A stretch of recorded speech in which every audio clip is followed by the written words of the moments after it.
Specifically right now, I want to head to Hannah Davis. And Hannah, you're in Everman. About 40 homes have been evacuated. Problems there with the heavy rain overnight? Good morning, Pete. Yeah, it's just crazy out here in Everman. We got here about an hour ago. You can see this morning we've just got a couple of inches on the side of the road, but overnight folks out here say the water quickly rose in a matter of minutes up to 6 feet. If you take a look to my left right here, you can see a car. You can see the power of this water. This car, heavy, was shoved over to the side, and you see this along the streets as you drive down in this neighborhood. Now, I want to take a look inside some of these homes right here. Look at the damage that you're seeing in here. I mean, some of the water, residents say, got 3, 4, some reporting even 6 feet high in their homes. And you really think about what this means for families. 40 to 45 homes evacuated. You know, people really trying to figure out what they're going to do going forward. Those people are evacuated to an annex. The Red Cross is helping in this area. There was also swift water rescues, around 12 to 15 in the area. And again, this happened around midnight. People we talked to said the water was just a few inches.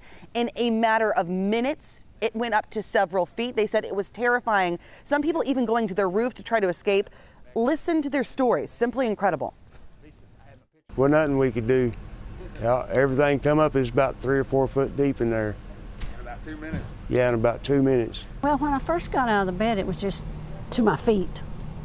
You know, and I thought, oh, that's not good. And how long did it take for it to rise? It didn't take it long at all. Next thing I knew, it was all through the whole house. As you can see by the screen, and screens right here, that's where the water was flowing.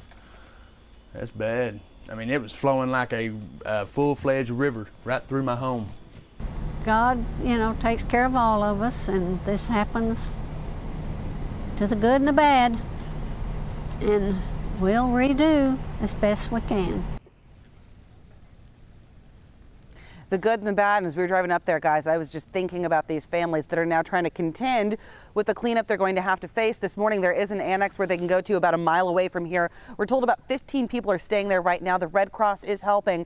But as the water continues to come down, that rain continues to come down, and these folks that live in this area really get a good look at the damage, we might see more and more families that simply cannot be staying in their homes because of this heavy and crazy rain overnight, guys. So certainly we know the story is going to continue to develop, and that's where we're going to stay out here in Everman. Back to you guys in the studio.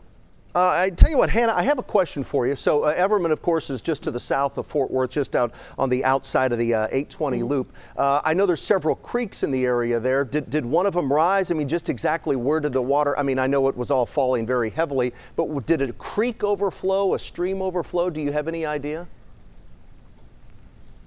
You know, law enforcement and emergency officials are trying to figure that out. We're actually really close to a creek. I believe it's called Johnson Creek. And one of our photographers that was working overnight, as he was driving away from here, he said he drove by this creek that essentially looked like a raging river. So that certainly could have played into the flooding and the extent of the flooding that we saw here. One other thing that we saw, Pete, that was just incredible, law enforcement officials and emergency rescuers say they tried to get here. They get all these 911 calls. When they arrived to this area, they could not get in because this water that we see just a few inches now was several feet up, so they had to wait to get in to help these folks. But yeah, that creek certainly could have played into the extent of the damage that we're seeing out here this morning.